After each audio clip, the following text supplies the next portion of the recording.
La spontanéité, c'est l'une des capacités inconscientes les plus trognonnes. J'adore les gens qui sont spontanés. On ne peut pas être spontané sans être complètement authentique. La spontanéité, ça rappelle toujours un jeu.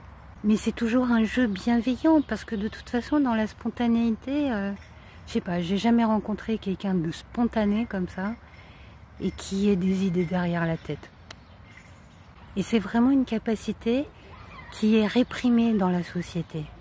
On ne peut pas utiliser la spontanéité non plus avec notre raison. Et dans la spontanéité, en fait, on peut avoir des messages de notre inconscient, des messages pour nous ou pour les autres. C'est pour ça que, par exemple, l'ego, il y a je sais pas, peut-être 7 ou 8 ans, un truc comme ça, a conçu Serious Play, jouer sérieusement. C'était des Legos pour les entreprises, pour que les employés puissent jouer pour résoudre les problèmes de l'entreprise. Et donc faire preuve de spontanéité. Hein. D'ailleurs, à mon avis, c'est plutôt pour ça que ça n'a pas non plus marché du feu de Dieu. Enfin, je sais pas. Mais en tout cas, j'en ai plus trop entendu parler par la suite. Même si il y a eu des gens qui ont été formés par Lego Serious Play. C'était des genres de coach Serious Play, quoi. Et à mon avis, c'est ça. C'est une question de spontanéité. Comment est-ce que vous voulez être spontané dans une entreprise où vous avez l'impression que de toute façon tout le monde est en train de vous juger, où il faut paraître quelque chose, et ne serait-ce qu'un adulte, voilà, il faut paraître adulte, quelque chose qu'on n'est pas. Eh non, personne n'est adulte. C'est juste un rôle, un masque qu'on se prend, qu'on se met sur la face, et on oublie notre état naturel qui est le bonheur. Et après ça, on le cherche partout. Bah, rappelez-vous votre enfance. Il est là, le bonheur, il est là.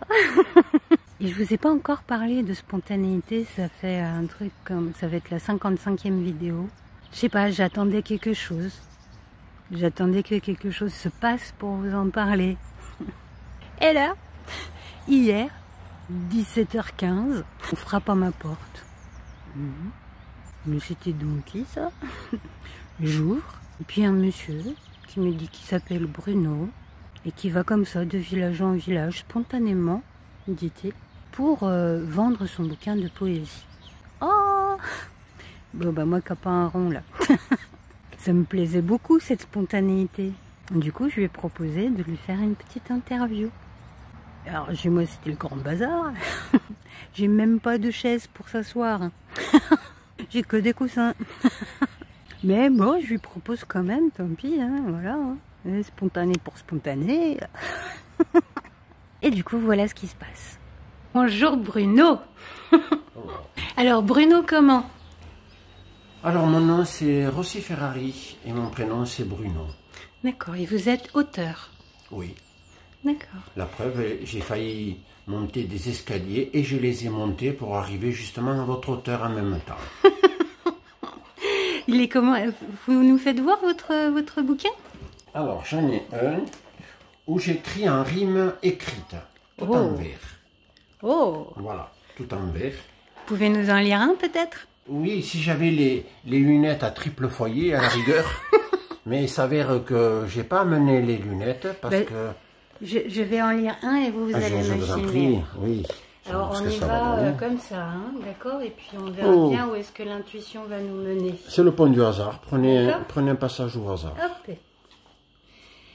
Mais la jeune femme blême, toute tremblante de frayeur, lui avoue que son problème viendrait plutôt de l'extérieur. Voilà en fait la vraie raison qu'elle délivre à Dorine, car dès sortie de la maison, elle se sent comme orpheline. Madame Louison soupire. Puis, calmement, elle reprend, pour tout simplement lui dire « Ma chère fille, je comprends, mais vois-tu, dans un divorce, seule sagesse primera, puisqu'elle est l'élan de force avec lequel tu gagneras. » Face à celle qui s'exprime, Margot apprend dès cet instant que des appels anonymes et quelque peu compromettants se font de plus en plus nombreux. surtout quand vient l'après-midi, au moment où on n'est plus chez eux, la présence de celle-ci. N'aie pas peur, reprend Dorine, car à chaque fois c'est pareil. La personne qui s'obstine jamais ne parle à l'appareil. Nous avons cru, René et moi, à des erreurs tout simplement, mais cela vient depuis que toi, tu vis dans notre appartement. Nous qui souhaitons qu'à ton insu, tu sois tranquille dans le fond, dès aujourd'hui, l'on en conclut qu'en liste rouge nous serons. Margot en pleurs la regardant, lui tend son fils aux doux yeux ronds, pour qu'avec elle, son enfant puisse finir le biberon. C'est bien quand c'est lu comme ça, de l'extérieur. C'est la première fois que quelqu'un me lit un passage. Ah oui? Oui, parce que je laissais les livres, et puis ça me fait plaisir. Je vous remercie. Mais de rien, c'était pas... Vous avez aimé ce que vous avez lu? Ah oui, Le Pont du Hasard, ça m'a même émue. C'est vrai? Oui, Bon, ben, beaucoup. je vous l'offre. Voilà. Merci beaucoup. Et donc, comment est-ce que vous êtes arrivé jusqu'à chez moi, là? Alors, c'est difficile. Je vais donc de village en village.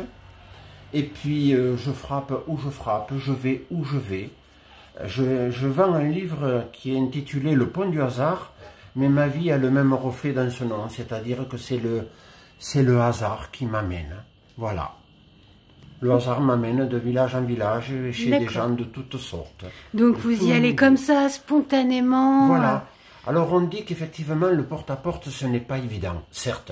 Parce que quand on ouvre, on ne sait pas à qui on a affaire. On peut avoir affaire à des gangsters, des voleurs, des marginaux, bon, un peu de toutes sortes de personnes. Mais ce que je peux dire, c'est que c'est réciproque quand on arrive devant une maison, devant une porte. Je tape à la porte et puis je me dis, est-ce que j'ai pas trop la tête du bandit, du voleur? Est-ce qu'on va me croire? Comment on va me regarder? Est-ce qu'on va penser que je fais la manche? Est-ce qu'on va penser que je vais regarder à droite, à gauche pour voir si quelque chose je vais voler? Qu'importe. J'y vais, tout simplement, et je parle. Si la porte claque, c'est que ce que j'aurais dit, ou alors mon être ne sera pas, aura été mal perçu à la rigueur.